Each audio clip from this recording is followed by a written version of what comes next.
Thank you so much for going down memory lane with me. Let me take you back to 1987, to be precise. I can remember, growing up, Aunt Bowie and Uncle Greg said that at one point that I was the shy, silent type. I never really gave them much of a problem, but I do remember a problem. At the time, I did give them a problem. That particular time in 1987, just I'm not sure of the date, but I do remember the year. It was 1987, I believe. We They had taken me and my cousin Sean to bowling. See, Aunt Bodie and Uncle Greg were from lived in Alliance, Ohio, and they still do to this date. But anyway, Alliance was like maybe half hour, 45 minutes from Massillon, give or take. And they had come over to take me and Sean bowling. We had two bowling alleys in Massillon, Ohio. We had Fuzzy's Federal Lanes, or Federal Lanes as it was called at one point. And we also had Lincoln Way Lanes. Lincoln Way Lanes was the best bowling alley, if you ask me. It was a little bit inexpensive, more than Fuzzy's, because Fuzzy was a crook, so to speak, in many ways. And one, we won't get into that. But Aunt Bowie and Uncle Greg had come over and gotten me and Sean and taken us to Lincoln Way Lanes to bowl. Up above there, in one area, they had a game room. We had a couple video games, arcade games up there, and had a pool table. Well, we had bowled. I didn't bowl too good. I bowled gutter balls, and Sean, he didn't do too out himself. But Aunt Bodie and Uncle Greg were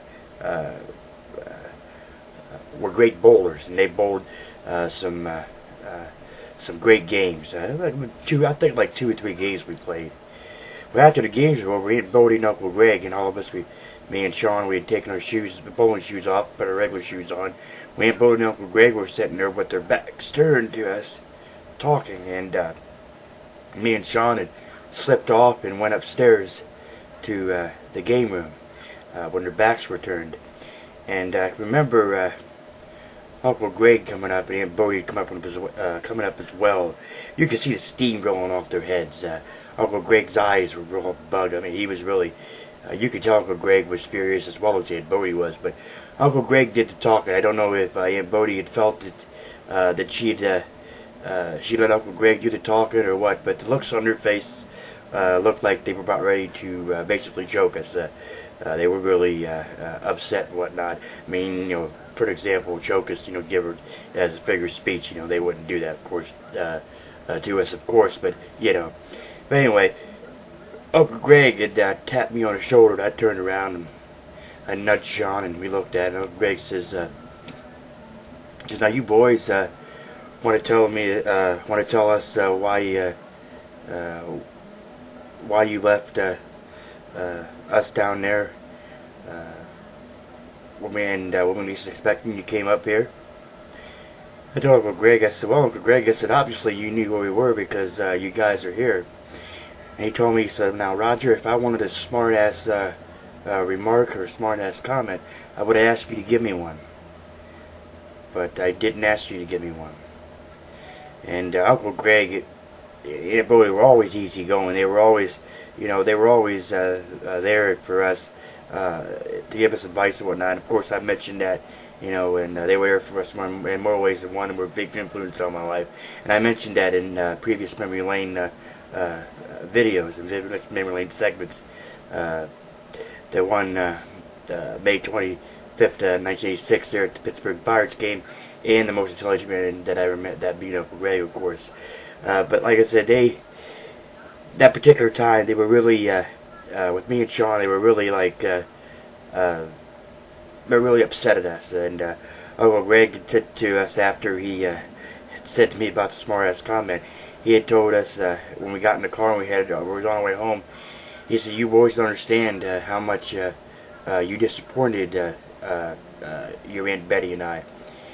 He said, here we are, we taking you there to bowling, and you boys just slip off from us there and everything. And he's like, it's just disappointing to know that you boys would just walk away from us like that without saying anything. He said, it really makes your Aunt Betty and I really upset to know that you boys would do that. And I can remember, I told Uncle Greg, I was like, Uncle Greg, I'm sorry. I said, I didn't mean to do that.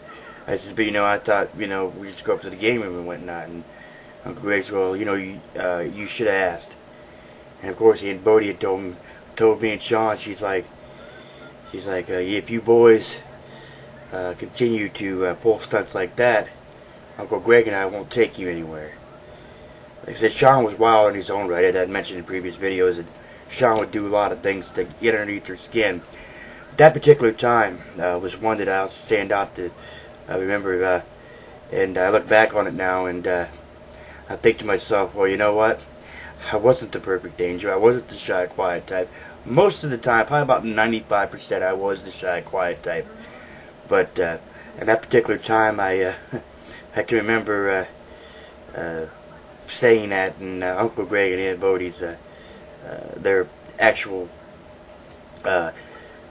facial expressions and their actual there you could actually see the steam coming off their head. But like I said, looking back on that now, I just think to myself, you know what? I wasn't the perfect angel. Thank you so much for going down memory lane with me. I love you, Uncle Greg and Aunt Bodie. Thank you so much for going down memory lane with me. I'll catch you next time.